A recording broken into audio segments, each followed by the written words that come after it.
किसान साथियों, धान की रोपाई आप कर चुके होंगे। बहुत से किसान साथी हालांकि अभी धान की रोपाई करने वाले हैं, लेकिन बहुत सारे हमारे किसान भाई धान की रोपाई कर चुके हैं। तो आज हम जानने वाले हैं धान की रोपाई करने के बाद कौन सी ज़रूरी काम आपको करना चाहिए। रोपाई के तुरंत बाद आपको ऐसा ज़रूर करना चाहिए जिससे आपके पौधे में अच्छी ग्रोथ होगी, जिससे आपकी फसल अच्छी रहेगी, अच्छे और ज़्यादा कल्ले आएंगे, बाद में अच्छा उत्पादन भी आपको देखने को मिल जाएगा।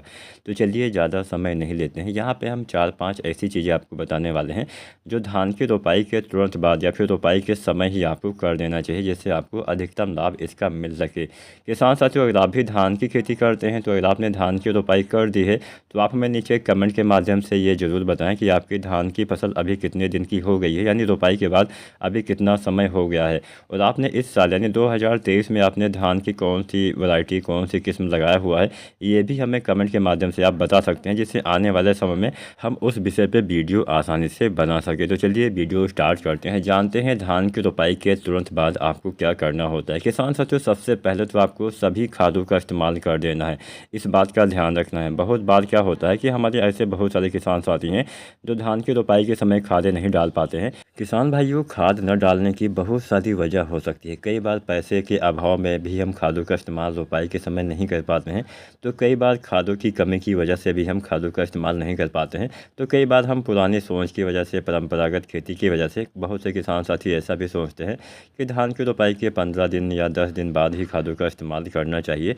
तो यहाँ पे ये सोच, ये गलती आपको नहीं करनी है। अगर आप चाहते हैं कि धान में अच्छी पैदावार मिले, अगर आप चाहते हैं कि धान के पौधे का शुरुआती विकास सही से हो सके, अगर आप चाहते हैं शुरुआत में अच्छे कल्ले आए, हरियाली आए, जिससे आपके पौधे में अच्छा विकास के साथ साथ बाद में अच्छा उत्पादन भी आपको मिल सके, तो आपको धान की रोपाई के समय ही या फिर रोपाई के 3 दिन के भीतर सभी खादें जो हम धान की फसल में डालते हैं उसका इस्तेमाल अवश्य ही कर देना है।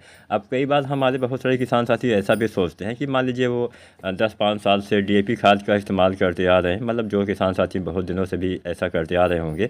तो ऐसा भी नहीं है किसान साथियों कि आपको केवल डीएपी खाद का ही इस्तेमाल करना है। कई बार हमें डीएपी भी नहीं मिल पाती है, तो इस वजह से भी हम खादों का इस्तेमाल नहीं कर पाते हैं। तो अगर आपको डीएपी नहीं मिलती है, कोई बात नहीं, आप एनपीके डाल सकते हैं। एनपीके बहुत तरह से आते हैं किसान भाइयों। एनपीके आता है 10-26-26, एनपीके 14-35-14, एनपीके 12-32-16 जो काफ़ी ज़्यादा फेमस है, यही ज़्यादातर किसान साथी यूज़ करते हैं। इसके अलावा भी बहुत एनपीके आते हैं 10-26-26, 14-35-14, 20-20-0-13। तो जो भी आपको मिले, ऐसा नहीं कि आप केवल डीएपी खाद के सहारे ही बैठे रहें, 10-15 दिन के बाद खादों का इस्तेमाल करें। अगर आपको रोपाई के समय डीएपी मिल जाती है तो डाल दीजिए, नहीं मिलती है तो आप एनपीके डाल दीजिए। और बाई चांस आपको डीएपी और एनपीके दोनों नहीं मिल पाती है तो किसान साथी आप सिंगल सुपर फास्फेट का इस्तेमाल कर सकते हैं, यानी एसएसपी वाली खाद भी डाल सकते हैं। अगर आपको नहीं पता है कौन सी खाद कितनी मात्रा में डालनी है, इसके ऊपर हमने पहले से ही वीडियो बना दिया है, आप हमारी पुरानी कोई भी खाद वाली वीडियो देख सकते हैं, या फिर अधिक जानकारी के लिए नीचे आप कमेंट करिए, हम कमेंट के माध्यम से भी आपको खाद की मात्रा बता देंगे। तो यहाँ पे सबसे पहले तो आपको यही गलती नहीं करनी है, रोपाई के समय ही समस्त खादों का इस्तेमाल रोपाई करते समय या फिर रोपाई करने से पहले डाल दीजिए।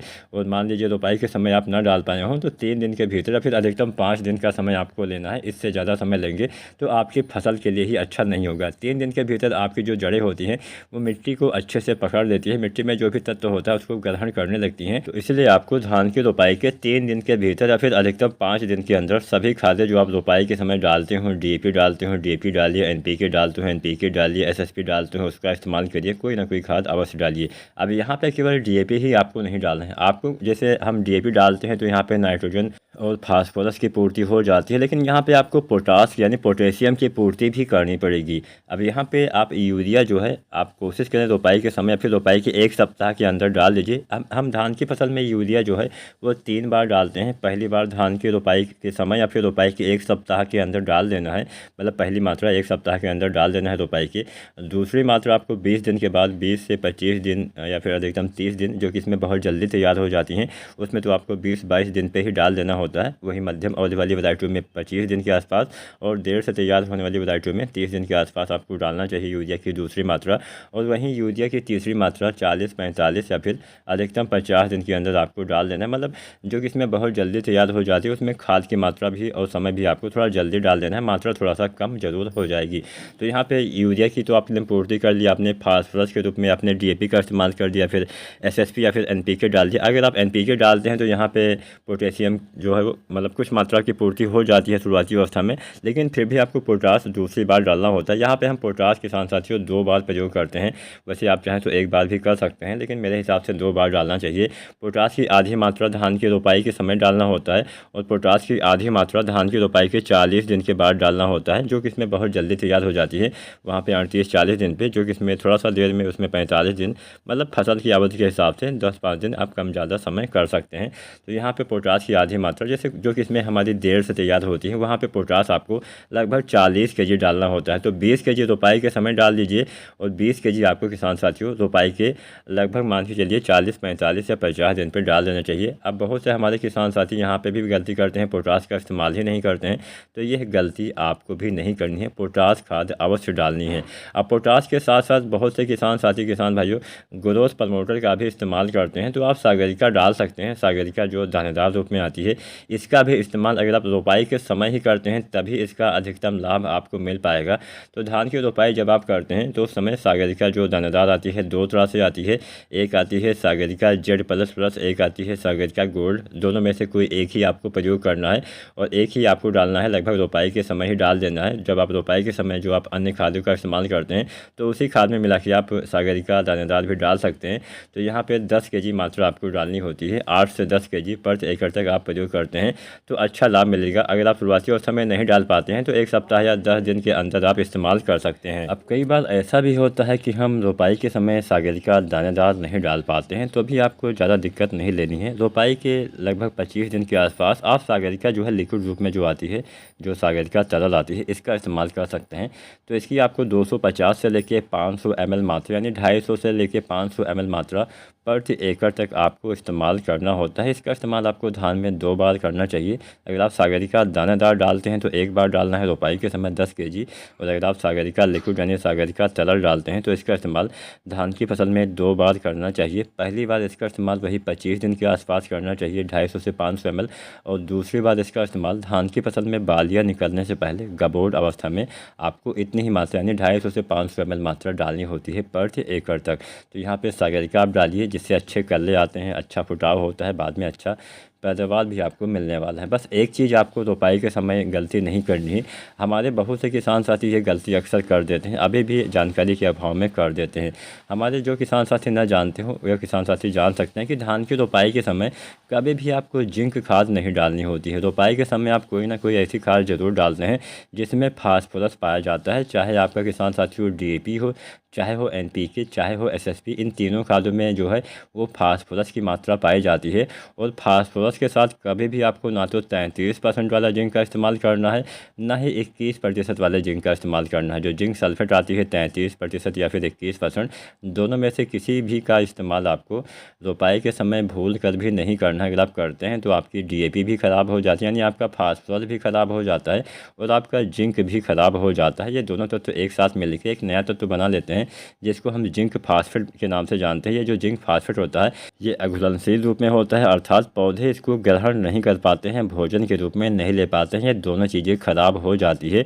तो आपको रोपाई के समय जिंक नहीं डालनी है। अब कई बार एक सवाल ये भी आता है कि मान लीजिए रोपाई के 1 सप्ताह के अंदर आपकी फसल में, धान की फसल में जिंक की कमी के लक्षण दिखाई देते हैं, तो आप जिंक की पूर्ति कैसे करेंगे। अब यहाँ पर ऐसा भी नहीं कि आप जिंक को रोपाई के समय नहीं डाल सकते हैं तो 1 सप्ताह के अंदर डाल सकते हैं। कम से कम 20 दिन का अंतर आपको देना पड़ता है जब भी आप कोई भी फास्फोरस वाली खाद का इस्तेमाल करते हैं। तो यहाँ पे मान लीजिए आपने रोपाई के समय जिंक नहीं डाली, आपने DAP या फिर SSP या फिर NPK डाल दिया, उसमें फास्फोरस पाया जाता है और 1 सप्ताह के बाद आपके खेत में, धान के खेत में जिंक की कमी के लक्षण दिखाई देते हैं। तो ऐसी कंडीशन में आप जिंक का स्प्रे कर सकते हैं, खड़ी फसल में छिड़काव कर सकते हैं। तो जो 33% वाली जिंक आती है इसकी 750 ग्राम मात्रा, या फिर जो 21% वाली जिंक आती है इसकी लगभग 1 किलोग्राम मात्रा आपको इस्तेमाल करना है। इसके साथ में आपको सिंगल जिंक का स्प्रे कभी भी नहीं करना है। इसके साथ में आपको जो दानेदार यूरिया आती है 1 से 2 केजी आपको घोल के छिड़काव कर देना है, या फिर आप भुजे हुए चूने का पानी भी इस्तेमाल कर सकते हैं। तो या तो आप दानेदार यूरिया घोल बना के छिड़काव करिए जिससे नाइट्रोजन की पूर्ति भी हो जाएगी, या फिर आप जो है भुजे हुए चूने का पानी इस्तेमाल कर सकते हैं। दोनों में से कोई एक तरीका आप अपना सकते हैं। साथ में जिंक का इस्तेमाल कर सकते हैं। आप जिंक की पूर्ति के साथ साथियों स्प्रे विधि से भी कर सकते हैं। इसका इस्तेमाल आपको 2 बार करना पड़ेगा। पहली बार इस्तेमाल करने के लगभग 25 से 30 दिन के बाद दोबारा से आप जिंक का इस्तेमाल कर सकते हैं। जैसे आप पहली बार अगर आप स्प्रे करना चाहते हैं तो आपको इस्तेमाल करना है 25 दिन पर, दोबारा से वही गबोट अवस्था में आपको इस्तेमाल कर देना है जिंक का। यही सबसे अच्छा समय माना जाता है। अगर आप जिंक का मिट्टी में प्रयोग करते हैं तो 33% वाले जिंक आपको लगभग 5 kg या फिर 21% वाला जिंक लगभग आपको 7 से 8 kg इस्तेमाल करना होता है। इसका भी इस्तेमाल वही 20 दिन के बाद आप कर सकते हैं। जब आप यूरिया डालते हैं तो उसी के साथ आपको मिला के जिंक का इस्तेमाल किसान साथियों कर देना चाहिए, जिससे आपको अच्छा लाभ मिलेगा। अब हम बात कर लेते हैं खरपतवार नियंत्रण के लिए। तो धान की रोपाई के 2 से 5 दिन के अंदर आपको पेट्रोलाक्लोर जो आती है 50% ईसी में, इसका इस्तेमाल कर देना है। इसकी 500 ml मात्रा 200 लीटर पानी में एक घोल बना के 1 एकड़ में आपको छिड़काव करना होता है। जब भी आप इसका छिड़काव करें उस समय खेत में पानी भरा होना चाहिए, और ये जो पानी है कम से कम 4 से 5 दिन तक भरा होना चाहिए। खेत में लगभग 3 से 5 इंच पानी लगातार 4 से 5 दिन तक भरा रहेगा, तभी ये दवा अच्छे से काम कर पाएगी। ये दवा आपके खरपतवार को उगने से रोकती है। तो या तो आप पेट्रोलाक्लोर डाल दीजिए या फिर आप ब्यूटाक्लोर जो आती है 50% ईसी की, इसकी 1.5 लीटर मात्रा प्रति 200 लीटर पानी में घोल बना के 1 एकड़ में आपको छिड़काव करना होता है। इसके छिड़काव के समय भी पानी होना चाहिए, और ये जो पानी है 4 से 5 दिन तक लगातार भरा रहेगा, तभी ये दवाएं अच्छे से काम करेंगी। तो यही आपको काम करना होता है। रोपाई से लगभग 2 से 5 दिन के अंदर अगर आप करते हैं तो अच्छा लाभ मिलेगा। उम्मीद करते हैं वीडियो पसंद आई होगी। वीडियो पसंद आई तो लाइक शेयर करें, चैनल को सब्सक्राइब